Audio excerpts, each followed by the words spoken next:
Bonjour à tous, j'espère que vous allez bien. Bienvenue sur Au Gré du Dé, l'émission où on lance un dé pour savoir ce qu'on fait. Et je suis en compagnie de mon collaborateur, Johan. Et bonsoir à tous, bienvenue.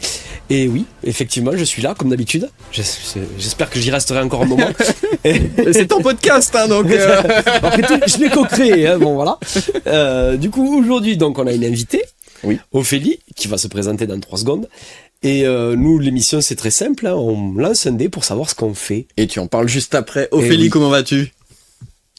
Très bien, merci. Est-ce que tu pourrais te présenter pour nos téléspectateurs? En 3 mots. En 3 mots. Bien sûr. Du coup, moi, c'est Ophélie, je travaille de cuir. Stop. J'ai plus rien. C'est fini. Mais voilà, je travaille de cuir en gros. Ok. Bon, oui, c'était vraiment 3 mots. Je respecte, hein. Oui. Promis, on entrera plus dans les détails. On va rentrer dans les détails de suite, de toute façon. Mais déjà, est-ce que tu vas bien? Très très bien, merci. Bon, parfait. En tout cas, on est très content de te recevoir. Et pour rappel, je t'ai connu grâce à Lily BTV et Suna Cosplay, puisqu'elles avaient organisé un concours grâce auquel j'ai gagné le fameux masque. Tu peux l'attraper? Oui. Ah oui, voilà. Effectivement, oui. C'est... Tu vois, on l'a intégré à notre décor, quoi. C'est magnifique, j'adore. Mais je suis trop contente que ce soit tombé sur vous. Franchement, le hasard a bien fait les choses. Ouais, oui. En fait, on va le mettre là. Hop. Quand elle a proposé ça, Lydie, c'est vrai que j'ai vu ce masque et j'ai fait, c'est pour nous, en fait, ça nous représente, quoi. Bah ouais, clairement, nous on fait des JD Actu, donc c'est vrai que ça tombe super bien. Et on fera des plans rapprochés de toute manière pour le montrer un peu plus précisément. Oui. Et Jean, est-ce que du coup, je t'ai interrompu tout à l'heure, je suis désolé, est-ce que tu veux nous présenter le podcast? Oui, j'allais le faire, ouais. Non, je disais juste que si on est l'émission, on lance un dé, quoi. Oui.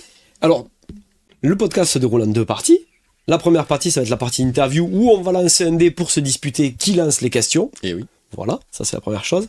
Et dans la deuxième partie, c'est la partie véritablement podcast, puisque on va lancer le D6 et ça va déterminer les différentes rubriques de notre émission. Et voilà. Je crois qu'on a fait le tour, j'ai tout dit. Je pense, oui. Je suis concis aujourd'hui, j'y arrive. Ouais, c'est vrai. On est de plus en plus efficace sur la présentation du podcast. Un jour, on saura vraiment ce qu'on dit, même. Oui, c'est ça. Mais ce jour-là, il faudra tout changer. Ouais, c'est ça.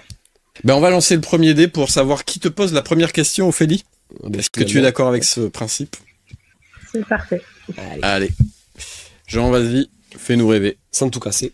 Ouais, c'est mieux. Oula! Eh bien, j'ai fait un 2. Un 2. Un 2 très prudent. Par contre, on voit pas trop le dé, c'est dommage. Oui, mais je ne sais pas comment. Hop. Et moi, j'ai fait un 18, alors voilà, ça se voit. Un valeureux 18. Je vous promets, c'est un 18. L'objectif, c'est de mettre un adjectif à chacun des scores. C'est vrai que ça pourrait être une idée. Du coup, c'est moi qui pose la première question. De fait. Ophélie, pourquoi tu t'es dit je vais travailler le cuir? Qu'est-ce qui s'est passé?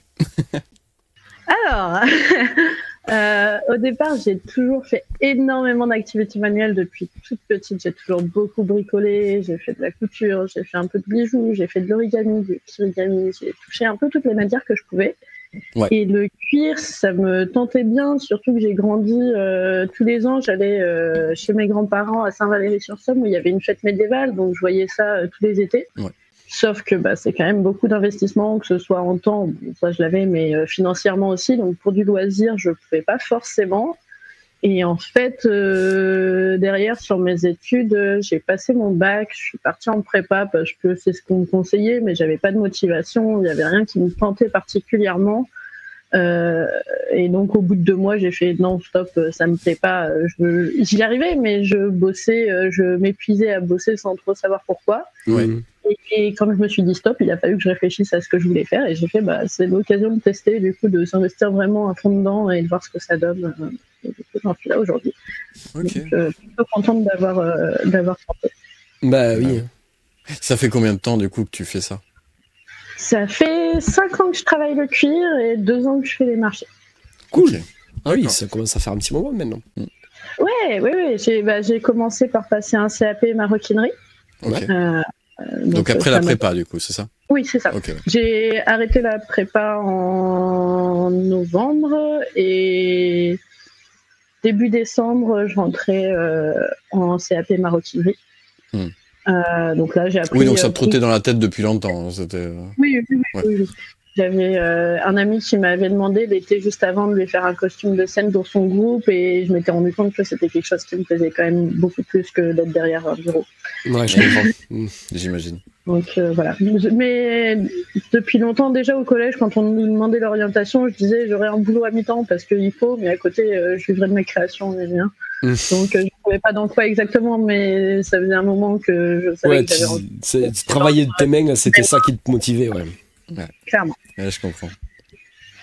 Et du coup, tu dois, ouais, c'est tout un travail et de communication. Dans les premiers temps, ça n'a pas été trop difficile? C'est là où ça pêche le plus, disons, même aujourd'hui. Ouais. Je poste beaucoup trop peu sur les réseaux. J'ai beaucoup de mal sur la partie communication. Aujourd'hui, c'est surtout les marchés qui me permettent de me faire connaître, de montrer mes créations et tout. Et oui. Mais autrement, sur les réseaux, je sais que je poste clairement pas assez. J'essaie de penser à filmer quand je travaille, mais très souvent, je filme la première étape et j'oublie la suite. Et à la fin, je finis la pièce et je suis à mode. Ouais, mais c'est tout un travail. Ouais, mais parce qu'en fait, t'es lancé dans ton truc de créatif et puis tu penses plus au reste, quoi. Exactement. Ouais, mais je comprends. Voilà. J'essaie de travailler un peu plus sur la partie communication, mais pour l'instant, c'est pas mon fort. C'est pas facile d'être au couteau suisse comme ça, de perdre tous les trucs. Mais tu peux pas. On peut pas trop fourrer au moulin, en fait, c'est tout. C'est ça. On fait la fabrication, la communication, la vente, la recherche d'événements, la paperasse aussi, tout ce qui va être déclaration, etc. Donc c'est vrai que. Voilà. Et en France, on est gâté en plus. En France, pardon. Ah oui. et encore, je suis en statut de micro-entreprise, donc on reste sur des t'en as moins, ouais. Pour l'instant. Mais il faut y penser quand même. Ouais, je suis bien d'accord. Moi, j'ai enchaîné un peu les questions. Est-ce qu'on lancerait pas le dé pour... En fait, tu veux que je me taise? Oui, c'est ça. Il ne parlera pas. Vas-y. J'ai fait un 18 belliqueux. 18, effectivement. Attention. Hop. 10. Ah, ben voilà, je te laisse la parole. Ouais. Tu n'as pas mis d'adjectif. Grand prince. tu n'as pas mis d'adjectif à ton 10, je retiens. Oui. Un 10 merdique. Ouais. Ça va, ça reste correct. À côté du 18, non, mais... Et du coup, ce que j'aurais aimé savoir, c'est... on a vu que tu avais fait un masque Cthulhu, mais d'où viennent tes inspirations en règle générale? Je vois des armures médiévales, ce genre de choses, mais en règle générale, d'où viennent tes inspirations quand tu crées? Est-ce que tu as des univers en particulier ou est-ce que c'est plus selon tes envies? Comment ça se passe? C'est assez compliqué à dire, ça dépend des périodes. Je sais que quand je vais avoir un événement où il va y avoir un thème particulier, ça va m'inspirer beaucoup parce que j'aime bien rentrer dans ce défi de respecter un thème en particulier. Donc là, par exemple, non, c'est de l'autre côté, c'est inversé. J'avais un événement steampunk, j'avais fait en sorte d'avoir une tenue qui passe plus dans le style. En janvier dernier, j'avais un événement pirate, donc je m'étais mis à faire des tricornes exprès pour l'événement. Ah, je l'ai vu sur ton Insta, le triforme. Il est super sympa. Merci beaucoup. Ouais. Et parce que je réfléchis à un jeu de rôle pirate, c'est pour ça aussi. Là, j'en ai un à faire pour août de tricorne qui va être pas mal, je pense. Ok, yes. Mais autrement, de manière générale, beaucoup d'univers Seigneur des Anneaux. Une inspiration qu'on retrouve beaucoup dans mes créations et je ne m'en rends même pas compte, mais j'ai notamment la tenue, j'ai une tenue rouge et noire avec un sartail avec un dragon. Et on me dit régulièrement que ça fait penser à la web-série Noob, à Gaïa. Oui. Ah, ok. Et en fait, j'ai grandi. Vrai, oui, ça fait penser à la tenue de Gaïa, effectivement. Et le travail de l'atelier fantastique est simplement sublime, donc je pense que ça m'inspire pas mal. Oui, c'est vrai qu'ils font des choses magnifiques. Ouais. J'ai pu voir, je suis leur compte Instagram aussi, c'est vrai que l'atelier fantastique font de très très belles choses. Et après, de manière générale, Pinterest. Je passe mon temps à parcourir Pinterest, à enregistrer tout ce que je trouve sympa, qui peut me donner des idées, etc. Mais c'est vrai que Pinterest c'est très pratique. Hein. Moi aussi pour le dessin j'utilise beaucoup Pinterest du coup que ce soit pour chercher des positions pour les postures des personnages, ce genre de choses. Et c'est vraiment carrément si j'ai besoin par exemple de dessiner les gobelins pour le JDR, je vais prendre 5-6 images de gobelins différentes et je vais pour en créer un quoi. Donc c'est vrai que Pinterest c'est très bien pour ça. Ouais, c'est vrai que moi j'utilise pas trop Pinterest. Et d'ailleurs, ça vaudrait pas le coup d'être sur Pinterest? Enfin, je sais pas. Non, en tant que non, c'est vraiment une base de données d'images, c'est tout. Hein. Enfin, ouais, ok. C'est l'effet que ça me fait, quoi. On peut avoir des liens qui redirigent vers des boutiques, etc. Mais en fait, c'est très rare que. Enfin, je pense pas que ça incite au clic. Hein. C'est ça. Je pense que la plupart des gens l'utilisent plutôt pour de l'inspiration. Ouais. Je comprends. Moi, ça a toujours été le cas, que ce soit même déjà avant quand je bricolais en dehors de ça, pour tout ce qui est couture aussi. Je fais de la photo à côté, donc ça donne des idées aussi pour tout ce qui est séance photo. Où là, clairement, sur le cuir, j'ai tout un dossier avec plein d'images enregistrées où je retourne de temps en temps en disant mais c'est vrai que j'avais vu passer quelque chose. Ouais. Donc, est-ce que tu as quand même un atelier avec des photos un peu partout ou alors c'est vraiment sur Pinterest? Non, généralement je ressors le téléphone, c'est facilement accessible. Oui. Ou alors j'ai mes petits dessins par-ci par-là aussi qui prennent de temps en temps quand j'ai déjà combiné des choses entre elles ou que c'est sorti de nulle part. Le fameux carnet de croquis, quoi. Ouais, le fameux. Ouais. On lance le dé? Allez, c'est parti.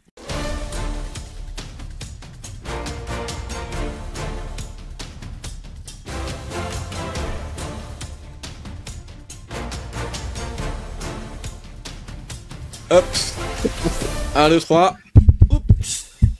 C'est un 17. Un 17. Ah. Un 17 goguenard. Et un 14 flemmard, voilà. Et voilà. J'ai trouvé ce jeu, hein, c'est terrible. Hein. Va falloir trouver des adjectifs maintenant. De quoi?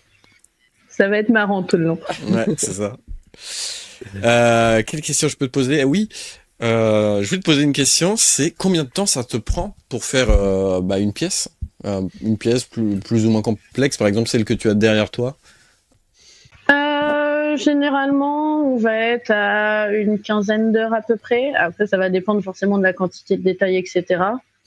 Bon, là, l'exemple que j'ai derrière, c'est un peu plus compliqué parce que celle-ci, c'est la première grosse pièce que j'ai fait, donc je travaillais beaucoup plus lentement. À l'époque, j'avais passé du premier dessin à la pièce finie, j'avais passé une 100aine d'heures dessus à peu près. Oui. Mais c'est pas étonnant, hein. De toute façon, quand tu commences, t'es obligé de... oui, mais déjà, 15 heures, je trouve que c'est rapide, en vrai, parce que c'est... Oui. L'autre que j'ai ici, j'ai passé 15 heures dessus. Ok. Moi, je trouve que c'est rapide. Il n'y a pas de couture, etc. J'essaie aussi. Le problème, c'est comme aujourd'hui, je travaille beaucoup pour vendre derrière. Mais oui. Je suis obligée de réfléchir à diminuer mon temps de travail comme je peux. J'ai beaucoup de modèles qui vont être de plus en plus réglables avec des lacets. Oui. Donc moi, ça va m'éviter des coutures. Pour les clients, ça va permettre d'avoir plus de taille sur un seul objet. Et après, sur commande, je propose des pièces beaucoup plus importantes où je peux monter à une 50aine d'heures de travail si besoin. Oui, bien sûr, c'est sûr. J'ai fait l'été dernier une tenue de mariée. J'avais très mal estimé mon temps de travail, mais je pense que j'y ai passé facilement une 50aine d'heures sur chaque. De toute façon, plus il y a du détail, parce plus que ça a l'air super quali. Donc, ok. Et alors... On peut aussi toujours réduire la quantité de détails pour adapter à ce que veut la personne en face. Donc, ça va m'arriver de faire des pièces qui vont être assez impressionnantes de loin, mais où il y aura beaucoup moins de détails et où, en fait, moi, j'aurai que 5 heures de travail dessus parce que c'est des gros motifs où il y a beaucoup moins de travail. Ouais, je vois. Et alors, c'est quoi les plus grosses difficultés que tu rencontres lorsque tu travailles le cuir comme ça? Quand j'essaie des nouvelles techniques que je connais pas. Oui, j'imagine. Tout bêtement, je suis en train de travailler sur une ceinture tressée. Ouais. Et c'est quelque chose que j'ai jamais fait. C'est assez facile en soi, mais c'est le temps d'apprendre les nouvelles techniques. Après, ce qui va être compliqué aussi... c'est beaucoup de patience. Je trouve peu de difficultés, mais énormément de patience. Par moment, notamment sur un des chapeaux pirates que j'avais fait, qui avait une grande spirale sur le dessus, où j'ai eu, je crois, une dizaine d'heures de couture. Donc, à la fin, on avait mal aux doigts. Oui. Mais on se laisse emballer par l'inspiration, on commence la chose et après, une fois que c'est en cours, je me dis j'aurais pas dû me lancer là-dedans, mais c'est commencé, ça va être joli, donc on finit. Oui. Et il vaut mieux, hein, parce que si tu te dis que ça va être compliqué, tu le commences pas. C'est ça. Mais non, après, dans les difficultés, par moment, c'est de me dire comment je vais réussir au résultat qu'on me demande. Donc là, par exemple, je donnais l'exemple tout à l'heure, j'ai un tricorne à faire. Il faut que j'en fasse sortir des tentacules, il faut que ça reste stable. C'est des contraintes comme ça où on réfléchit, on discute éventuellement avec d'autres artisans, parce que j'ai la chance de faire beaucoup de marchés, donc de rencontrer beaucoup d'artisans dans des domaines variés. Ouais. Oui, c'est bien ça. Donc ça m'arrive, dernièrement, je discutais avec une voisine qui, sur les marchés, vend du bijou, mais une formation de chapelière, parce qu'au départ, elle était chapelière, et donc elle a pu me donner des conseils, etc. On s'entraide beaucoup, et c'est assez sympa. J'aime bien ce côté-là qui est très humain. Ouais. Ah oui, c'est bien de pouvoir se retrouver entre artisans, pouvoir discuter, échanger. Ça permet de progresser dans son travail finalement et de se permettre de s'améliorer. Oui, ça apporte énormément. Et puis on en parlait du coup avec notre précédente invitée, Vanessa, et elle nous disait que en fait, effectivement, de toute façon, les gens, quand ils viennent acheter quelque chose, une pièce, si tu peux pas leur fournir ce qu'ils recherchent, peut-être qu'il y a un autre artisan qui peut le faire, et finalement c'est pas de la concurrence parce que c'est de toute façon la personne qui viendrait l'acheter ne l'aurait pas. Enfin, je m'exprime très mal. Ouais, chacun a son propre style. Voilà, c'est ça. Ça m'arrive de rediriger vers un autre artisan qui va être plus dans le style de ce qu'on me demande, plutôt que de m'embêter à faire une pièce qui, moi, va pas forcément me plaire, qui va me prendre beaucoup plus de temps parce que je connais pas. Oui, mais bien sûr. Finalement, ne sera pas totalement à la personne qui l'a demandé. Oui, parce que ça correspond pas à ses critères à lui et à tes critères à toi non plus. Et ça, c'est très intelligent. Et ça, tu le retrouves que dans le monde de l'artisanat. Non, pas que, mais... oui, peut-être, oui. Tu le trouves dans les grandes surfaces, ça, non? Non, effectivement. À Leclerc, on me dit pas d'aller... Ils vont pas te dire d'aller au champ parce qu'ils n'en ont pas. Une grande surface n'a pas son style, quoi. Ça se ressemble beaucoup plus. Ouais.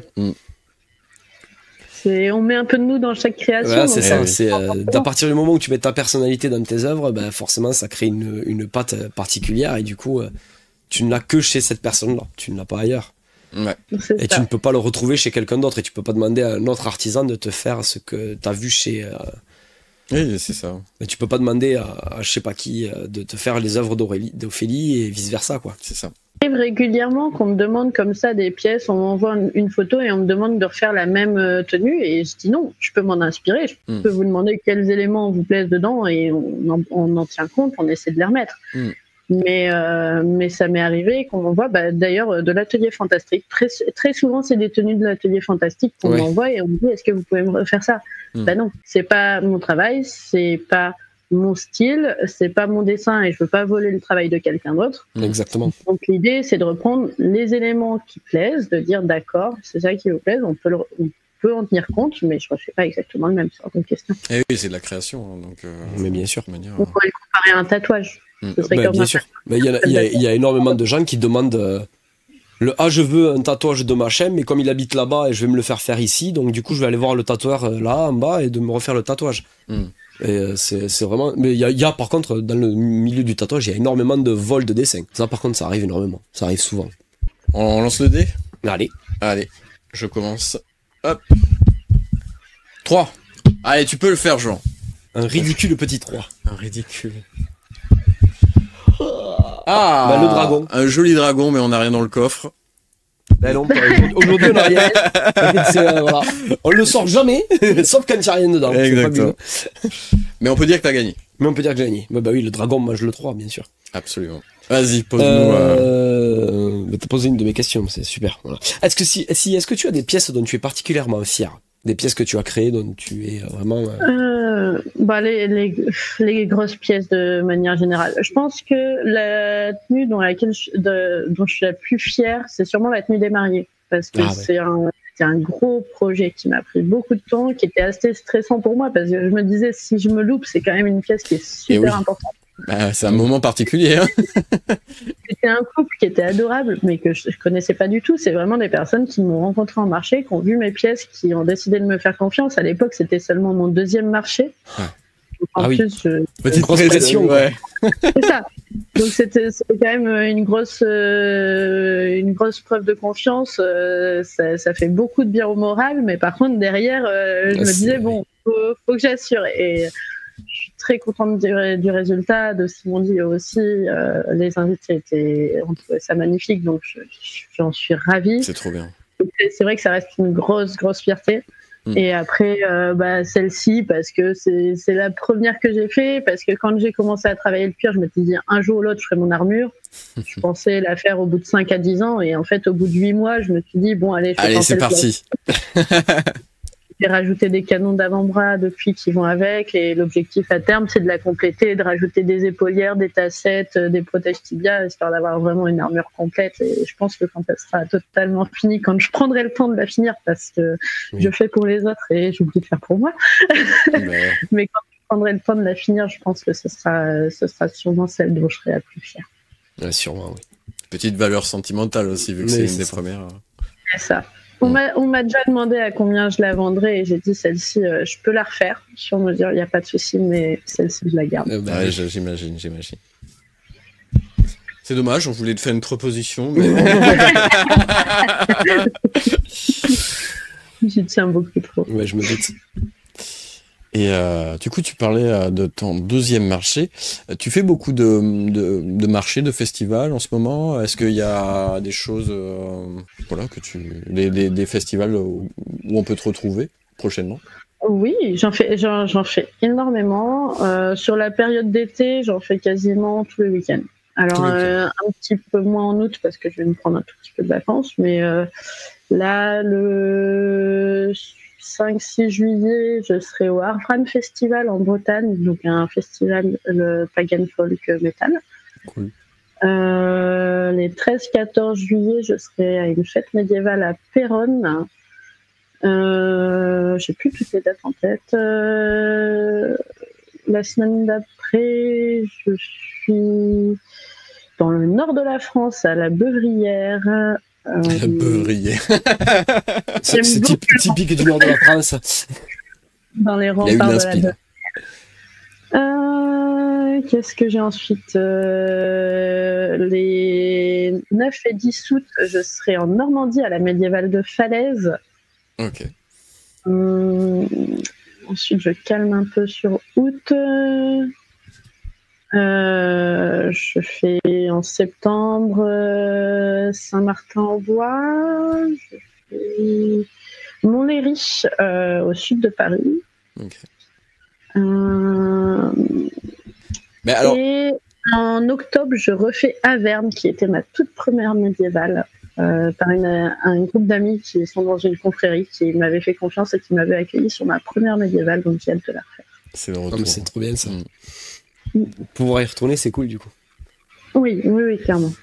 Ça fait très plaisir. Et du coup, on mettra tous les liens dans la description. Tu nous les enverras comme ça, si les gens veulent. Si les gens veulent les dates, comme ça, ils les auront dans la description de la vidéo. C'est pas bête. C'est pas bête. Et alors, ça fait quoi d'être artiste à un festival? Parce que nous, on a eu l'occasion de... Oui. On est allé à Écho et Merveille parce qu'on a été invité. Et du coup, on a eu le pass pour être, on était un peu invité artiste. Ça fait bizarre, de passer devant tout le monde. Je sais pas si toi, t'as déjà eu cette occasion. Elle était là avant pour mettre en place, donc du coup, c'est particulier les premières fois. Après, nous, c'est un peu différent parce que généralement, j'arrive la veille pour installer parce qu'il y a le temps de montage du stand, etc. Donc, en fait, on est déjà sur place. On rentre pas devant les gens parce qu'on est déjà sur le lieu. Ouais, c'est ça. Soit on arrive avant l'ouverture le matin. Ouais, et après tu restes là. Ouais, donc... Ce que je pense, c'est que je dors carrément dans le stand, donc en fait je sors pas du site, donc j'ai pas besoin de rester devant les gens. Par contre, c'est une ambiance on découvre une ambiance différente parce que les médiévales, j'en faisais déjà énormément en visiteurs. J'essaie d'en garder quelques-unes par an en visiteurs pour pas me dégoûter du truc non plus et continuer à avoir les deux points de vue. Mais l'ambiance entre exposants est incroyable. Et généralement, le samedi soir, une fois que ça ferme, on reste boire un verre avec les collègues et c'est toujours des moments qui sont super sympas, qui sont super festifs. On fait des rencontres qui sont magnifiques. Comme je dis de temps en temps, les conditions en marché sont pas toujours faciles parce qu'on est soumis énormément à la météo, tout simplement. On peut avoir des accidents, on peut être malade, mais il faut être là quand même. Mais par contre, c'est vraiment l'ambiance entre les exposants qui motive à continuer. J'ai eu des galères en marché et il y a toujours quelqu'un pour aider, il y a toujours quelqu'un pour... Une entraide, ouais. C'est ça, pour dépanner ou quoi.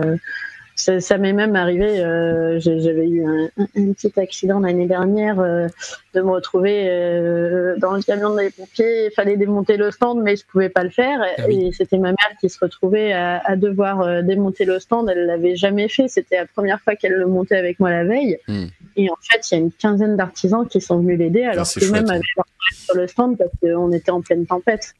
Donc il y a toujours quelqu'un pour aider et c'est vraiment c'est une ambiance que j'adore et qui fait beaucoup de bien. Très humaine. Oui, c'est une solidarité qui fait chaud au cœur, quoi. On lance le dé ? Allez, en fait je le lorgne depuis tout à l'heure. Allez. Hop. Ah, dragon. Ah ben voilà. Bah, est-ce que tu vas faire dragon toi aussi ? Vas-y. Double dragon, il n'y en a toujours rien dans la boîte. Hein. Non, mais un 10. Petit 10. Ce serait un petit 10. Un 10 calamiteux. Bon. Voilà, oui, si, calamiteux, c'est vrai. On est aussi protectif, c'est vrai. Quelle question je peux te poser Est-ce que moi je te propose peut-être de présenter tes réseaux sociaux. J'ai fait une petite vidéo, si tu veux, tu peux faire un petit pitch pour dire aux gens de venir te voir si tu veux. Plaisir. Voilà. Alors, du coup, ici, on voit mon Instagram. Donc, j'essaie de partager régulièrement soit des petits passages des marchés, des photos des créations finies ou, quand j'y pense, des vidéos de moi en train de travailler, que ce soit en réel ou en story, pour montrer un peu le travail qu'il y a derrière. Et ensuite, j'ai aussi un site internet sur lequel je répertorie les différents événements auxquels je participe. Et il y a aussi ma boutique en ligne avec donc les produits que je fais en série qui sont disponibles en continu. À côté, je fais aussi du sur-mesure, donc on peut me contacter par les réseaux sociaux, par le site ou par mail. Mais principalement, généralement, c'est sur Instagram que je vais répondre le plus rapidement. Okay. Instagram et Facebook. Et donc, tu travailles avec les gens pour faire vraiment quelque chose de sur-mesure, si besoin. C'est ça. C'est comme tout est entièrement fait à la main, on peut changer bien sûr la taille pour que ce soit vraiment sur-mesure. Les couleurs, les motifs, les formes. Si on voit une pièce qui plaît mais qu'il y a un petit détail qu'on veut différemment, c'est possible sans problème. Et après, ça peut être des projets qui n'ont rien à voir avec ce que j'ai partagé. Je dis, je sais faire, je sais pas faire. Si je sais pas faire mais que je connais quelqu'un qui sait faire, je dirige vers la personne. Si je sais faire, tant mieux. Et on en discute pour que ce soit au plus près de ce que la personne imagine. C'est ça ? Personnalisé. C'est nickel. Alors, moi, je suis sûre que ça plaît, je suis sûre que ça sert. C'est quand même une matière qui est assez noble, donc je trouve ça dommage s'il y a des détails qui ne sont pas exactement ce qu'on veut. Ouais, oui.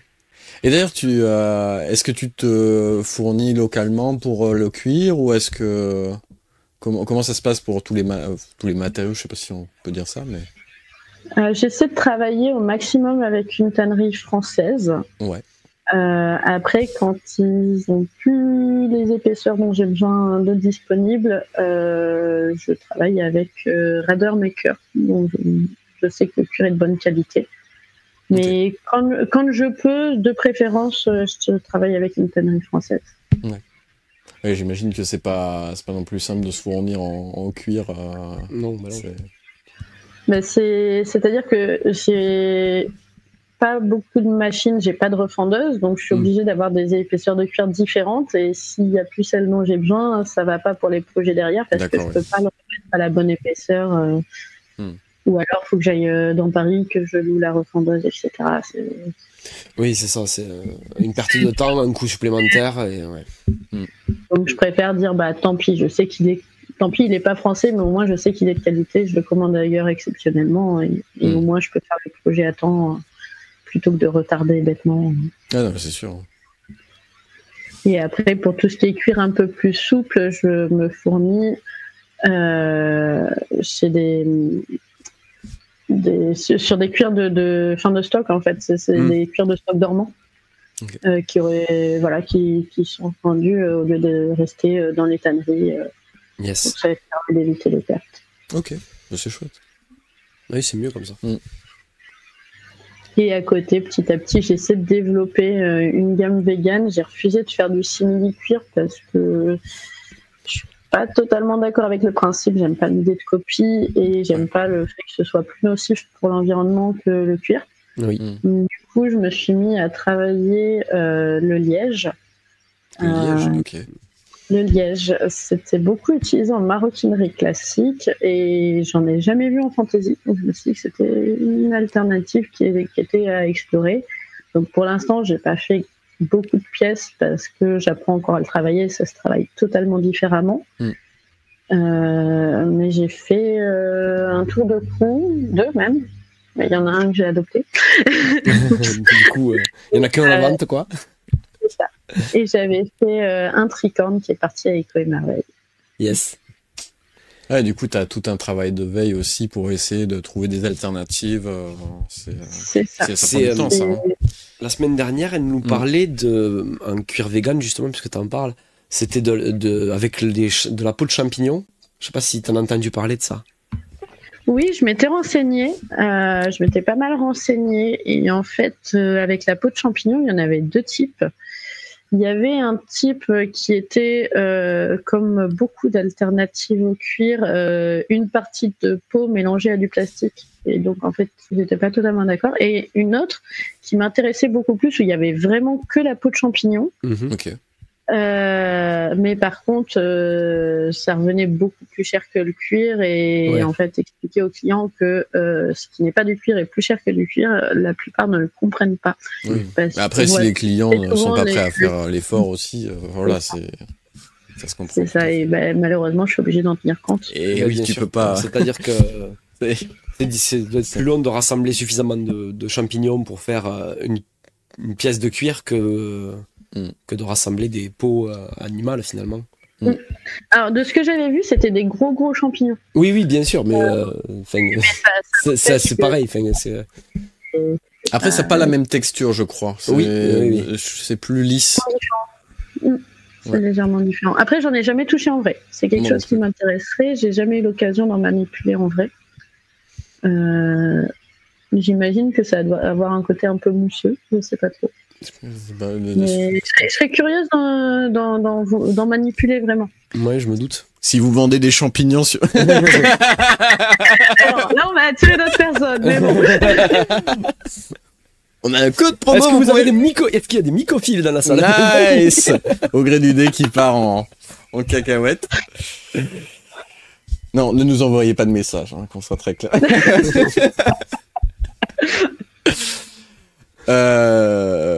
Ok. Jour, est-ce que tu as une question? Une dernière question, effectivement. Est-ce que tu as des projets futurs qui... Très bonne question, ça. Qui devraient arriver soit dans les prochains mois, soit dans les prochaines années, vraiment des projets Alors, un des projets que j'ai depuis l'année dernière, que j'ai pas encore pris vraiment le temps de faire, mais j'ai les dessins, il faut juste que je les réalise. C'est d'élargir un peu parce que je fais beaucoup de médiéval aujourd'hui, mais à côté de ça, moi à titre personnel, je vais aussi beaucoup en soirée gothique. Et donc j'essaie d'élargir et de créer une gamme de harnais, parce que ça se fait très très bien en cuir. J'en ai déjà fait pour moi ou sur commande, et donc là j'essaie de me faire une gamme suivie de harnais qui devrait sortir normalement dans l'année. Ok. Ensuite, une des pistes que j'ai, ce serait d'industrialiser légèrement, c'est-à-dire que je continuerai à faire du 100% fait main sur du sur-mesure, mais à côté d'investir dans quelques machines pour proposer vraiment 2 gammes et 2 budgets. Oui, ok. Malheureusement, je sais que mes créations sont pas toujours très accessibles au départ, je me disais non, je veux absolument tout faire à la main et en fait, je trouve ça dommage que tout le monde n'y ait pas accès. Ok. Donc, je vais essayer d'investir un petit peu pour pouvoir proposer les deux. Oui, des gammes différentes. Tout en faisant attention que ça ne joue pas sur la solidité. Après, comme autre projet, il y a une hésitation. J'hésite à commencer un peu le tissu parce que très souvent on me demande si les tenues que je mets sur mes mannequins pour présenter les pièces en cuir sont à vendre ou pas. Et par exemple, celle-ci, c'était moi qui l'avais fait à l'époque. Donc je me dis, si je me forme un peu plus sur la couture, est-ce que je me mettrais pas à faire de la costumerie? Mais là, on est sur du beaucoup plus lointain parce que c'est encore en réflexion. Ouais, et puis il faut vraiment la formation adéquate pour vraiment pouvoir faire quelque chose de propre. Ça, quoi. Aujourd'hui, c'est beau de loin, mais si on regarde les solutions, c'est catastrophique. Donc aujourd'hui, quand on me demande, je refuse parce que c'est pas la qualité que je veux. Oui, t'es pas satisfaite, ouais. Oui, il faut savoir être satisfait de son travail. Mais pas plus. Ouais. De quoi, j'ai pas entendu? C'est bien pour moi, mais pas plus. Oui. On s'arrête. Ah, ça viendra peut-être. Oui, j'espère. Oui. Ok. Bon, il y a des projets, et ça c'est plutôt cool. Bah oui, c'est génial. Ouais, on te souhaite que tu puisses industrialiser effectivement ça, comme ça, c'est vrai que ça te permet d'avoir 2 gammes et de proposer à plus de gens finalement. Ouais, c'est ça. Tout en gardant ma patte, parce que j'essaie d'avoir des produits qui soient très très colorés, qu'on voit pas forcément énormément. On voit souvent des cuirs marron ou noirs, mais... C'est ça. Et très très peu de gammes très colorées, comme avec l'Atelier Fantastique, avec du vert pétard, des rouges, des jaunes, des trucs vraiment... Ah, c'est vrai que ça rajoute un truc, ouais. Ah oui, c'est autre chose. Hein. Le pire, c'est qu'au quotidien, je suis tout le temps en noir, mais comme je suis en médiéval, c'est un milieu qui fait rêver, j'ai besoin de la touche de peps, cette couleur. Ouais, c'est sûr. Est-ce que tu arrives à faire cette part des choses, finalement, entre tes créations à toi, ce que tu veux vraiment, et ce que veut le client aussi? Est-ce que tu arrives à trouver ce juste milieu, ou est-ce que c'est parfois plus compliqué? Est-ce que tu arrives à imposer ton style au client, ou est-ce que tu arrives à trouver un compromis? Je ne sais pas. Généralement, c'est rare que j'ai besoin de trouver un compromis, dans le sens où les personnes qui vont me demander une création sur mesure, généralement m'ont vu sur des marchés et donc ont vu déjà le style que je fais. Et très souvent, on va me contacter justement par rapport à mon style parce que le style va plaire. Ouais. Après, ça m'arrive de faire des créations qui sont très différentes de ce que je fais habituellement. Là, par exemple, je suis en train de travailler sur... on voit pas bien, c'est pas assez de lumière. De toute façon, tu nous enverras peut-être des vidéos en rapproché, on les mettra si tu veux. On l'insérera. Ouais. Parce que là, par exemple, je suis en train de travailler sur une ceinture toute mignonne avec des petits chats de partout. C'est pas ce que je fais habituellement, mais voilà, j'avais une barrette avec un chat sur le stand et ça a donné l'idée et j'adore, je trouve ça trop mignon. Ouais, c'est pas ce que j'aurais fait de moi-même, mais en fait, si le projet me plaît et que je suis capable de le réaliser, je vais le faire. Ouais, il n'y a pas de raison de... Ouais. Si ça me plaît mais que je me sens pas de le réaliser, je le dirai directement. Si le projet m'inspire pas du tout, je vais avoir tendance à refuser parce qu'en fait, je serai pas assez investie dedans et du coup, le résultat sera pas top. Oui, je comprends. Donc, tu aurais plus l'impression de te forcer à faire quelque chose. Ouais, et puis c'est à la fois dommage pour toi en tant que créatrice et dommage pour le client parce qu'il a finalement pas ce qu'il veut quand même, quoi. C'est le problème, c'est que si je me force à faire quelque chose, malheureusement, le résultat sera pas aussi beau. Pas aussi réussi. Bien sûr. Non, c'est sûr. Ophélie, est-ce qu'on partirait sur la suite du podcast? Plaisir. Allez, donc on va sortir le dé bleu. Hop, on va mettre ça là, tiens. Très bien. C'est dommage qu'on le voit pas. Parce que, voilà, là on le voit. Là, on le voit un peu mieux. Donc, comme tu nous l'as expliqué tout à l'heure, Johan, on va avoir quelques rubriques. Tu as quoi comme rubrique? Moi, j'ai une grosse découverte, une découverte et demie, 2. Je sais pas trop comment le dire. J'ai une découverte et une moitié de découverte. Ok, d'accord. Donc il y a de la découverte dans l'air. Moi, et après, c'est tout. C'est tout ce que j'ai. Voilà. Pas de délire, rien du tout. Non, non. En fait, bravo. Non, en fait, c'est bête, mais le délire, il est prêt. Il est sur mon ordinateur, mais j'ai eu une coupure de courant, j'ai pas pu le récupérer. Il a toujours une bonne excuse, celui-là. Et après, j'ai une petite actu. Enfin, c'est pas vraiment une actu, mais c'est plus. J'avais envie de parler cinéma. Donc, ah nice, ok. C'est pas vraiment une actu, mais c'est pour les prochaines sorties cinéma, quoi. C'est chouette. Voilà. Moi j'ai un quiz et un délire. Voilà. Eh ben, très bien. Comme ça, on se complète. Une fois, finalement. Alors, première étape, on lance nos petites rubriques. Voilà. Est-ce qu'on a... Ah, mais j'ai mis le coffre. Hop. Ah ben c'est super. On va l'enlever. Hop. Tu vois, on est au bout. Au niveau technologique, on est au top. Je vois ça. Il est informaticien, il s'amuse comme il peut. Faut passer le temps. Donc, c'est dommage que tu ne sois pas là parce que tu aurais pu lancer le dé bleu afin de choisir les rubriques. Mais ça va être compliqué. Ça va être compliqué, là, à distance, c'est chaud. Il faut avoir l'ombre. Si tu avais un dé, tu aurais pu le faire. Mais du coup, on va lancer celui-ci. De quoi? Je les ai pas sortis. On aurait dû prévenir. Ah oui. Mais bon, après, c'est plus ludique. Ici, il est plus gros. Même si là, on le voit pas trop à l'écran, c'est dommage. Donc, on a nos petites rubriques qui sont affichées à l'écran. Et Johan, bah, t'as qu'à lancer le dé. On va voir laquelle on choisit. Allez. Hop. 1. Alors, hop. 1, du coup, c'est découverte. Découverte. Mais tu commences avec la découverte, Johan. Avec mes découvertes. Tes découvertes. Alors, ma première, c'est plus vraiment une découverte parce que ça s'appelle Black Lagoon. Black Lagoon, c'est un de mes mangas préférés en fait. Ouais. On en est déjà au tome 13 ou 14, je sais plus. Ça fait des années que ça existe. Hein. C'est pas une découverte, c'est pas nouveau. Mais j'avais envie de parler de Black Lagoon parce que c'est un de mes mangas préférés. J'en ai jamais parlé sur la chaîne. Ah. Et c'est vraiment une série qui me touche énormément. Et elle a une particularité, Rei Hiroe, c'est qu'elle ne travaille sur son manga que quand elle en a vraiment envie. Ce qui fait qu'on peut attendre parfois 2, 3 ans, 4 ans avant d'avoir un tome. Voilà. Donc c'est un peu la particularité. Elle a un peu le luxe de le faire du coup. Hein, parce que... c'est un luxe. Voilà, c'est un luxe. Et alors c'est quoi le pitch? Alors, le pitch, c'est très simple. Donc Black Lagoon, c'est un équipage de pirates transporteurs, en fait, des temps modernes. Ouais. Et un jour, ils abordent un bateau japonais qu'ils prennent en otage finalement, et ils kidnappent un des japonais sur ce bateau qui s'appelle Rokuro Okajama. Okay. Et du coup, ils le kidnappent, ils l'embarquent sur leur propre bateau, et il a des renseignements en fait sur l'entreprise dans laquelle il bosse. Et du coup, il demande une rançon à cette entreprise pour pouvoir leur rendre rock et en échange des informations, tout ça. Okay. Cette entreprise va donc refuser de payer la rançon.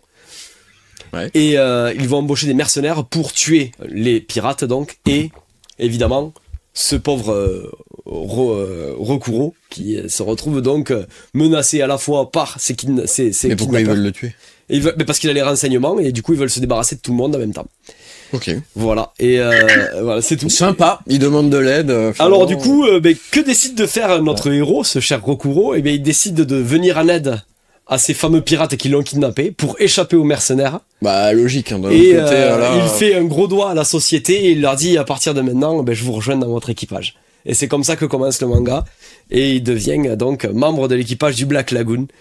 Un bateau pirate. Voilà, un bateau en fait de... C'est pas vrai, c'est des pirates des temps modernes, mais à la fois ils font du transport de marchandises illégal, enfin voilà. C'est plus des gens qui vont transporter des marchandises. Des contrebandiers. Quoi. Ouais. Plus de ce genre de choses. Mais c'est toujours des marchandises un peu spécifiques. C'est vraiment des trucs. C'est-à-dire qu'il faut imaginer le pire dans la mafia, c'est eux qui vont le transporter, quoi. Ok. Voilà.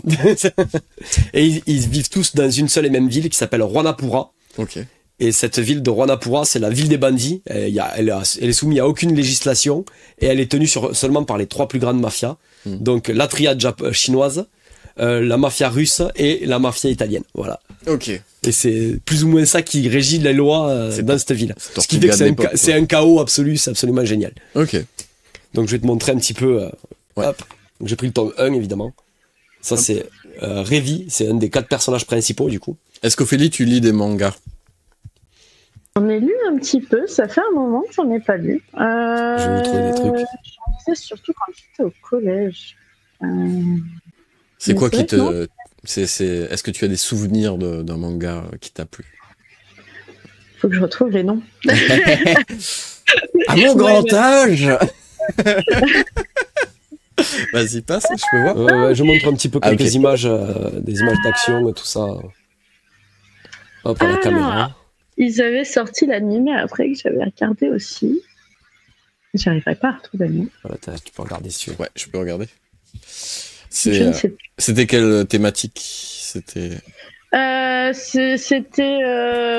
fantaisiste. C'était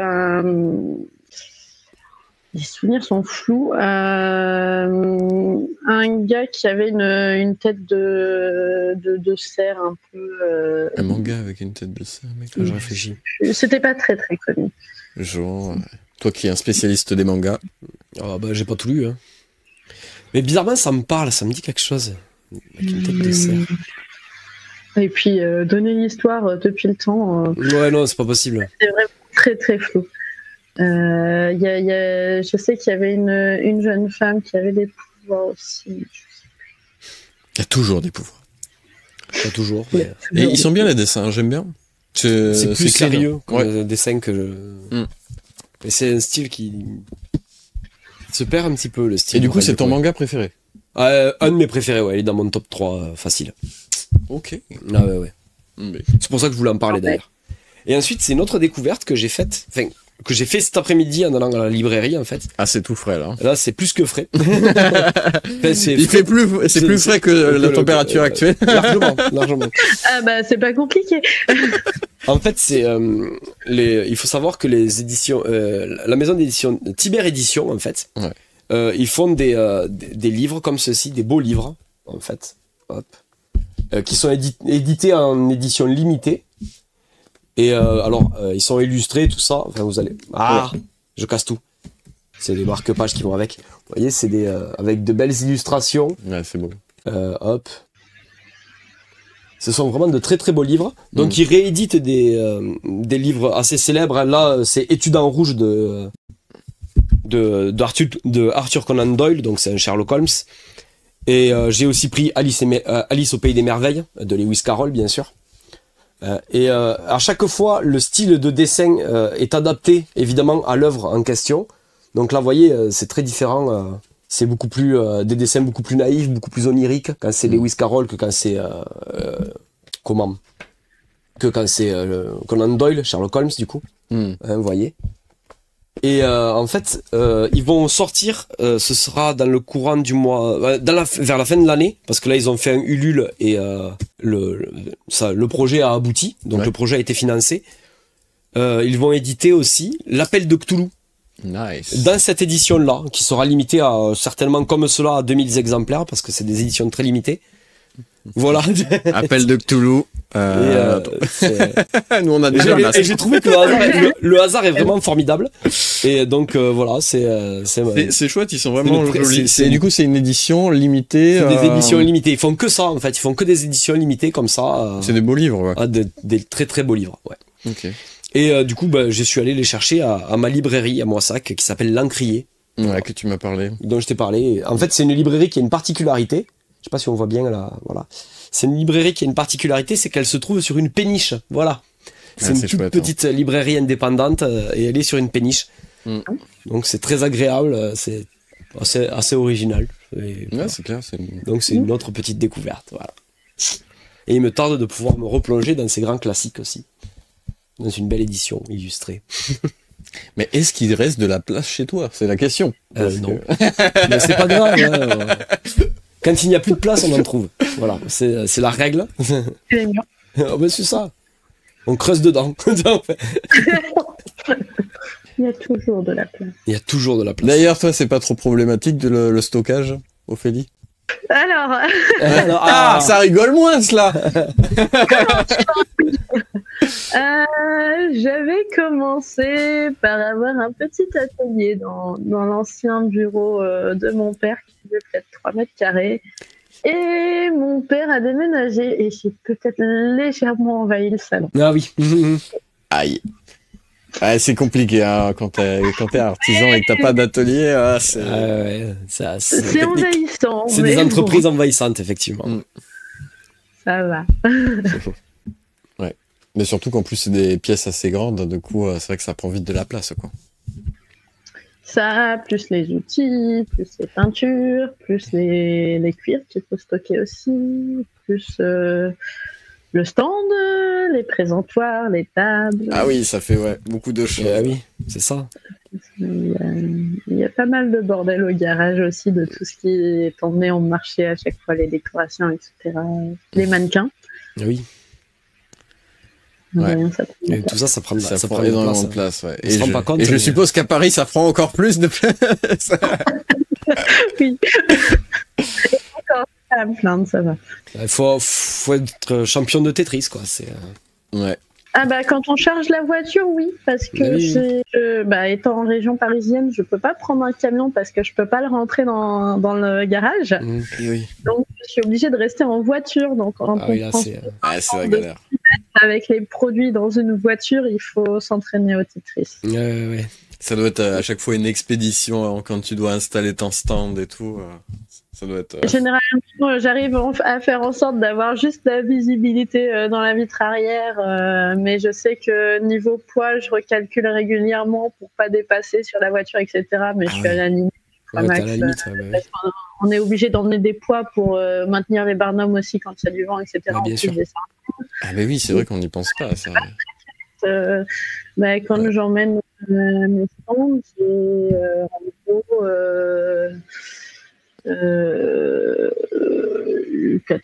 entre 80 et 160 kilos de poids à mettre au pied. Oui. Là, c'est pas étonnant. Mais c'est pas étonnant. De toute façon, le vent, quand ça souffle, il faut pouvoir les retenir parce qu'un barnum, ça a une sacrée prise au vent. Ouais. D'ailleurs, nous, on a la problématique parce on a acheté un kakémono parce qu'on va faire une exposition. Une exposition. On va avoir une table à un festival qui s'appelle. Alors là, tu peux dire on a eu parce que du coup, techniquement, quand la vidéo sortira, c'est passé. Mais mais on a quand même la problématique. Hein. On a la problématique de te faire tenir le kakémono parce que avec le vent et tout, on a un peu peur qu'il se barre. On a eu les yeux plus gros que le ventre, je crois, et il fait plus de 2 mètres. Il fait plus de 2 mètres de haut. Mais j'ai la solution. On va mettre des sacs de sable au pied. Je pense que ça va. C'est ça. En dépannage, les sacs de sable de magasins de bricolage, c'est très très bien. Ah non, mais moi, on habite à la campagne. Moi, les sacs de sable, je vais les récupérer dans le champ de mon père. Je vais pas me faire chier. Oui, que moi, ça m'est arrivé de dire ils annoncent de la tempête demain. Aïe. Ils ouvrent à quelle heure le magasin de bricolage à côté? 6h30. Bon, 7h, je me dis, on peut faire 4 sacs de c'est sûr. Sous le vent. Sinon, c'est Mary Poppins.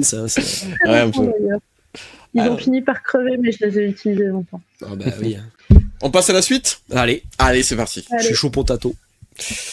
Alors, on envoie la technologie, théoriquement, à... T'as pas viré la découverte. Voilà, c'est mieux. C'est beau quand même, parce qu'à chaque fois, en fait, je sais pas si t'as vu dans les épisodes précédents, mais on galère à trouver les numéros pour les différentes rubriques. Du coup, là, j'ai fait un truc, c'est automatisé, il n'y a plus besoin de faire des calculs. Plus ça va, moins ils ont réfléchi. Hein. C'est ça. On améliore petit à petit. C'est ça. Alors, on est parti de loin. Une problématique après l'autre. Au tout début, on était sur 2 chaises, comme ça. Mais c'était bien aussi, hein. C'était notre dimension. Mais c'est vrai que dès qu'on a eu le premier invité, on s'est dit il faut peut-être qu'on organise un peu mieux une nouvelle problématique s'est créée et puis on améliore. Du coup, je vais lancer le dé parce que tu l'as fait tout à l'heure. Ouais. Si tu me permets. Je te permets tout ce que tu veux. T'es chez toi. Hein. Allez. Hop. Et c'est un 6. Est-ce que tu peux montrer le 6 pour montrer que je n'ai pas triché? Hop. Donc on est sur 6, c'est l'actu. Je crois que c'est encore à toi. C'est pour bien vous montrer qu'on est dans la même pièce. Ouais. Parce qu'on n'a pas du tout le même fond, en fait. Et du coup... mais ils vont croire qu'on n'est pas dans la même pièce. Si, on est dans la même pièce. Il fait super chaud et on va défaillir. Mais effectivement, on est dans la même pièce. 6, c'est l'actu. C'est l'actu. Donc du coup, c'est encore en mode travailler. Voilà, c'est ça. Dis donc. Non, c'est la magie du dé aussi. Hein, je voulais, en fait, c'est pas vraiment une actu, mais je voulais un peu parler cinéma. Parce que je me suis rendu compte que j'ai l'impression qu'il n'y a aucune sortie cinéma qui me botte cette année. Contrairement à l'an dernier où je disais, il va y avoir plein de sorties et tout, ça va être sympa. Là, cette année, la seule sortie cinéma que j'ai retenue, qui me botte d'aller voir, c'est Kaamelott le 22 octobre 2025. C'est la première partie du deuxième épisode donc des films Kaamelott qui vont sortir. Il me tarde vraiment que ça sorte du coup. Parce je que savais pas que que ça allait sortir. Ok, d'accord. Ouais, ça sort là. Mais de toute façon, avec Alexandre Astier, tu le découvres toujours à la dernière minute. Hein. Au fait. En fait, ouais, mon film il sort là. Voilà. Mais on savait même pas que t'avais tourné. Ben si, c'est fait, c'est bon. Ok, c'est dans la boîte, c'est monté, tout ça. Non, ça arrive. C'est Alexandre Astier, quoi, dans toute sa splendeur. Et je ne savais même pas. Tu l'as découvert par hasard. J'ai découvert complètement par hasard en regardant les sorties ciné, voir ce qu'il y avait. Et bon, je trouvais rien intéressant. Et ça sort quand du coup? Le 22 octobre 2025. Voilà, c'est ma petite ma pseudo-actu. Bah, c'est chouette. Mais c'était plus un prétexte pour parler cinéma. Si vous avez des sorties cinéma qui vous bottent cette année ou qui a un truc qui... je sais pas. Ophélie? Je sais qu'il y a le Dragon qui est sorti récemment. Tu regardes des trucs en ce moment? Non, parce qu'en ce moment, j'alterne entre fabrication et marché. Donc, et ouais, donc du coup, t'es complètement... Ouais, aussi, ouais. Tu connais Kaamelott? Oui. Bah, quand même. Là, j'aurais eu peur. Un minimum. Ok. Mais je n'avais pas du tout vu que ça sortait. Non, mais tu vois, c'est fou. Hein. Ça sort de nulle part, voilà. Et je l'ai trouvé vraiment... par hasard, non, mais par hasard, tu sais, quand tu regardes les trucs, les sorties ciné, les prochaines sorties, tu sais, les trucs, t'as les grosses affiches quand même, malgré tout, tu vois, et Kaamelott, c'est très demandé en France. Mais vraiment, un soum-soum, quoi, complètement. Aucune vraie actualité dessus, je suis allé sur Allociné. Moi, j'ai pas vu ça passer, ouais. Quand j'ai vu la date sortir, je suis allé sur Allociné. Effectivement, c'était là. Non, mais il y a 2-3 articles qui parlent de ça, mais quand tu recompares aux autres films, il y a 50 articles, il va y avoir ça. Là, non. T'as 2 articles, 3 suppositions, ils savent pas de quoi ça va parler, ils connaissent à peine le casting. C'est formidable, quoi. J'imagine bien la com de Kaamelott. On n'aurait pas oublié un truc. Ouais, non, mais c'est ça.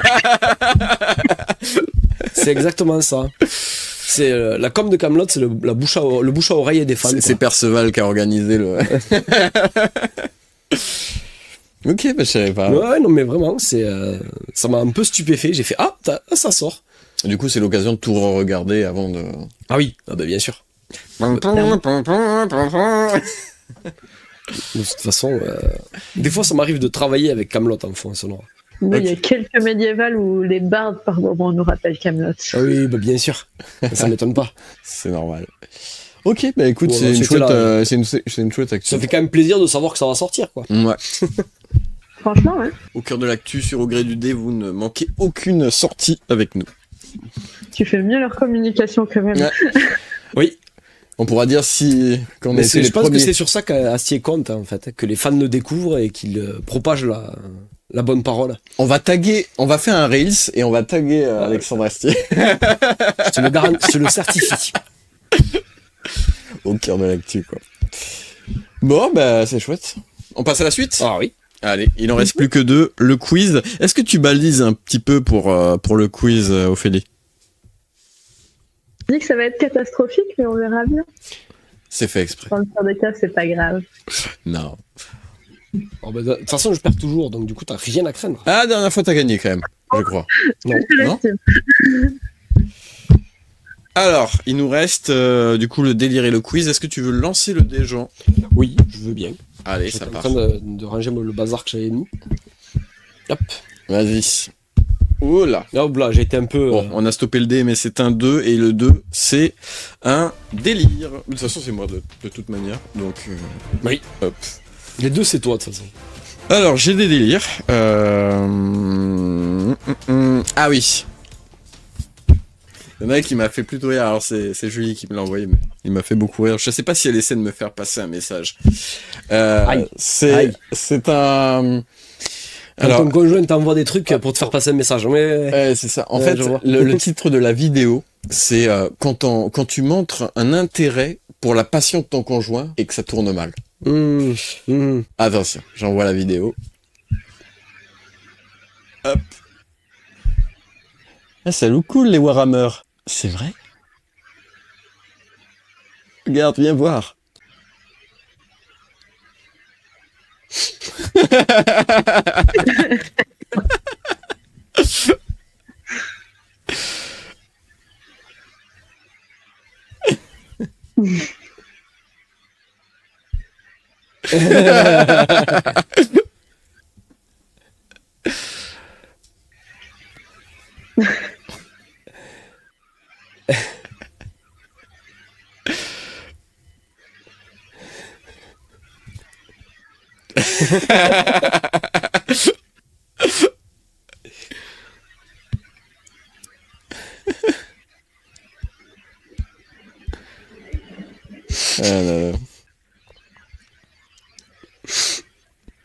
Ça m'a fait un peu rire. Bah oui, tu m'étonnes. Donc je sais pas, elle me fait peut-être passer un message. On ne sait pas. J'ai des Warhammer. Non, j'ai pas de Warhammer. Donc déjà, c'est pas mal. mais j'ai beaucoup de dés, du coup. Faut pareil de deux, ça y est. Voilà, c'était mon petit délire. T'en avais qu'un? Ouais, j'en avais qu'un, je crois. Oui, je crois que c'est tout. Ah, si, non, j'en ai un autre, si vous voulez. Est-ce que ça vous dit, notre délire? Ah, moi, tout me va. Bah oui, toujours. Allez. Là, on part sur de l'animalier, du coup. Non. Hop. C'est mignon. T'aimes bien les animaux? Est-ce que t'aimes les chats qui se cassent la gueule? J'avais un chat handicapé, alors les conneries, elle m'en faisait. Ah bah oui. Ah. Ouais, je pense qu'elle va te plaire. Enfin, j'espère en tout cas. Si elle veut se lancer, hop, on envoie la vidéo. À vous les studios. Ah, c'est toujours rigolo des animaux qui font des trucs. Ils se sont fait chier quand même. Hein. Ah oui, oui, là ils sont vraiment...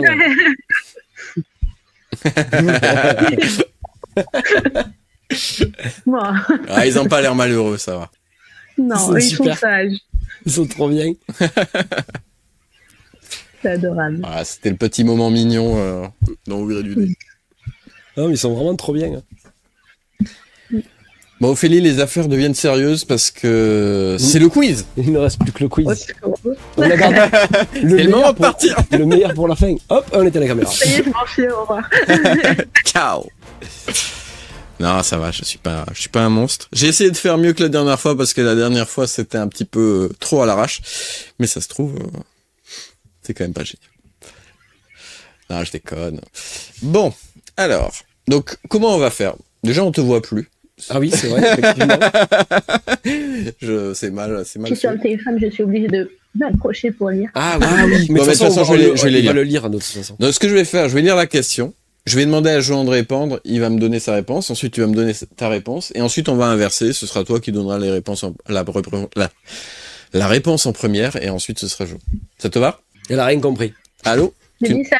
Oui, j'ai dit ça marche. Ah ok. C'est pas... Ouais, j'essaie de faire un quiz un petit peu plus dur qu'à d'habitude, parce que voilà, soit c'est trop dur, soit c'est pas assez dur. Bon, non. Moi, au secours. Allez, ça va aller. De toute façon, on est là pour le fun. Et je me suis dit, tant qu'à faire, vu que tu nous as donné un masque, j'allais faire une thématique masque. J'ai aussi fait une thématique médiévale, j'ai mélangé les deux, et puis on verra bien ce qui se passe. Alors, d'où viennent les masques du théâtre No? Est-ce que c'est un rituel bouddhiste et shintoïste? Est-ce que ce sont des traditions celtes? Est-ce que c'est porté par des femmes âgées? Est-ce que c'est une création hindoue? Et Johan, ça va être à toi de répondre. Des rituels bouddhistes et shintoïstes. Bouddhistes et shintoïstes. Ophélie. Je n'en ai absolument aucune idée, mais vu que j'ai pas envie de donner la même réponse, même si c'est celle que j'aurais dit de base, je vais dire des créations. Non, mais si tu penses que c'est la réponse, si c'est celle que tu voulais donner, donne-la. Hein, c'est pas un problème, on n'est pas... Les réponses, j'aurais dit ça. Shintoïste et bouddhiste? Ouais. Mais sans conviction parce que j'y connais rien. C'est pas grave, c'est fait exprès. On est là pour la culture, pour découvrir des choses, et on va faire un show réponse. Merde. Je suis désolé. Mais pourtant j'ai appuyé sur le bon bouton. Et voilà. Ah voilà, je sais pas ce qui s'est passé. Je suis désolé. Rituel bouddhiste et shintoïste. Alors le problème c'est que je n'arrive pas à lire moi non plus. Alors le théâtre No, développé au XIVe siècle sous l'influence de Zeomi Matakio, utilise des masques en bois finement sculptés pour représenter les personnages spécifiques, dieux, esprits, vieillards, femmes, démons. Ces masques appelés nomen sont issus de rituels religieux bouddhistes et shintoïstes. Et leur design stylé permet aux acteurs de transmettre des émotions subtiles par des inclinaisons de tête. Voilà. Merci Johan. Ouais. C'est vrai que c'est loin même pour moi. Hein. Du coup, vous aviez raison. Et ça, c'est une bonne nouvelle. Bah oui, ça fait un point chacun, du coup. Voilà, c'est pas si compliqué. J'ai remarqué que la première question, tout le monde avait juste. Oui, et c'est après voilà. que ça donnait fort. Ah ouais. Alors, ce qu'on va faire, c'est que vous allez verrouiller, avant que quelqu'un parle, vous allez verrouiller une réponse dans votre tête et vous la bien sûr. Mais moi, je verrouille dans ma tête et après, je dis quoi. On passe à la suivante, même si, bon, du coup, bon. Même si je sais que c'est la quatrième réponse, quoi. Ouais, voilà. Bon, on va la voir quand même. Bon, m'avoir donné la réponse, j'avais pas fait gaffe. Oui, mais ça changera peut-être de l'ordre, je sais pas. T'avais vu la réponse en elle-même? Oui. Ah, ok. Bon, bah, tant pis. Mais comme je connais pas la question, je vais répondre honnêtement. Je vais répondre honnêtement. Je vais répondre honnêtement. On va dire. Ouais. On sait que t'es pas honnête, hein, Jean. Dans les mythes draconiques, quel est le nom du dragon primordial qui aurait créé les flammes éternelles? Est-ce que c'est Smaug? Est-ce que c'est Glorung? Est-ce que c'est Skata? Est-ce que c'est Ankalagon? Et alors, du coup, Ophélie... Si je me trompe, je vais me faire engueuler par mon ancien MJ parce que je sais que c'était dans le JDR. Ah, c'est ce qu'on veut, c'est du drama. Et on en fera un Reels. Hein. Oh merde. Donc c'est quoi? Bon, la bonne nouvelle, c'est qu'on voit pas ton visage de toute manière, donc... Smaug, Glorung, Skata et Ankalagon, c'est ça? Smaug, c'est sûr. Et je crois qu'il y avait des A dedans, donc c'est un des deux derniers. Et je dirais Ankalagon. Ankalagon. Alors c'est effectivement ça la bonne réponse parce que je l'avais vu tout à l'heure. Mais est-ce que tu le savais? Mais je ne le savais pas, donc je vais dire Skata pour. Ouais, mais bon. J'aurais répondu au pif, et j'aurais pas répondu Smaug ou Glorung. Non, on va pas fausser le quiz pour ça. Mais effectivement, c'était Ankalagon parce que Ankalagon, c'est le plus grand dragon de la mythologie de Tolkien et il est associé aux flammes primordiales. Très bien. On en apprend des choses sur Gradudec. Il est pas mal, n'empêche, ce quiz. Il est mieux que d'habitude. Oui, il est pas mal. Pour l'instant, ça va. Il n'y a pas eu de trucs bizarres où on n'est pas sûr, en fait. Ophélie, t'en penses quoi de ce quiz pour l'instant? Pour l'instant, ça va. Pour l'instant, ça va. C'est difficile, mais ça va. En tout cas, vous avez 2 points chacun, et ça, c'est une chouette nouvelle. Et ça apprend des choses, donc c'est toujours bien. Alors, on passe à la suivante. Quel est le rôle des masques dans les rituels des Dogons au Mali? Est-ce que c'est un rituel vaudou? Est-ce que c'est le passage des âmes? Est-ce que c'est une cérémonie? C'est pour les cérémonies de mariage? Est-ce que c'est pour les cérémonies pour les ancêtres? Et Johan, je crois que ça va être à toi. Ouais, effectivement. Elle est à toi, cette chanson. Les Dogons au Mali. Et alors, du coup, tu verrouilles aussi Ophélie avant qu'il le dise. Alors, j'hésite entre deux. Est-ce que tu veux que je relise? Non, c'est pour ça que je suis approchée, j'étais en train de relire. Je veux dire des rituels vaudous. Rituels vaudous. Ouais. C'est malien, je pense qu'il... J'aurais dit une cérémonie pour les ancêtres. Cérémonie pour les ancêtres. Là, déjà, il y a une divergence, et ça me plaît, parce qu'on va pouvoir... oui. À part si vous avez tous les deux ratés, mais... voilà, c'est ça. C'est possible aussi. Allez, on monte la réponse. Et c'était le passage des âmes. Bon, voilà, on a tous les deux faux. Voilà. Donc, chez les Dogons, les masques jouent un rôle central dans le rituel d'Ama. Une cérémonie funéraire visant à honorer les défunts et à assurer le passage de leurs âmes vers le monde ancestral. Ces masques sont souvent complexes et stylisés, représentant des animaux, des esprits ou des figures mythologiques qui sont portés par des danseurs initiés lors de performances élaborées. Donc voilà, vous saurez que les Dogons, c'est pour le passage des âmes. Ouais. Mais vous n'avez pas gagné de points. Et ça, c'est... un peu dommage. C'est un peu dommage. Hein. Allez, on passe... Ah bah tiens, il est passé à la suivante, avant que je lui demande. Tout est sous contrôle. Quelle cité elfique cachée par un enchantement fut fondée par Turgon au premier âge? Est-ce que c'est Rivendell, Gondolin, Doriath ou Lorient? Et ça va être à toi de jouer Ophélie. Et tu verrouilles l'autre jour. On a j'adore la mémoire de poisson rouge parce que c'est une question sur laquelle je n'ai pas le droit de me tromper, mais je risque quand même de me tromper.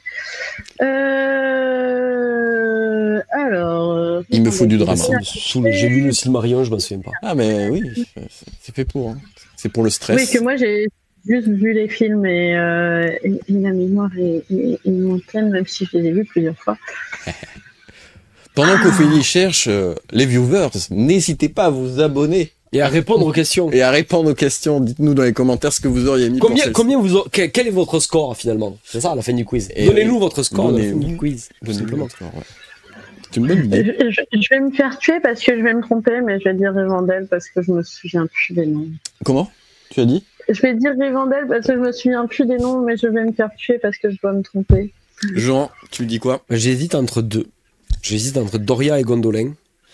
Ouais. Je vais quand même dire Gondolin. Enfin, Gondoline. Allez. Je vais me faire tuer aussi par tous mes... Toutes les fans. Toutes les personnes que je connais dans le milieu du stream et qui sont fans du Seigneur des Anneaux, ils vont tous me tuer. Ils vont me tomber dessus avec leurs épées d'Aragorn. S'il y a deux disparitions, on saura pourquoi. Allez, c'est parti. Et donc, c'était évidemment... Ah ben, c'est bon, je me ferai pas tuer. Sauvé. Par contre, Ophélie... non, mais c'était sûr que je n'arrivais pas à remettre les noms. Rivendell, pour le coup, c'est Foncombe.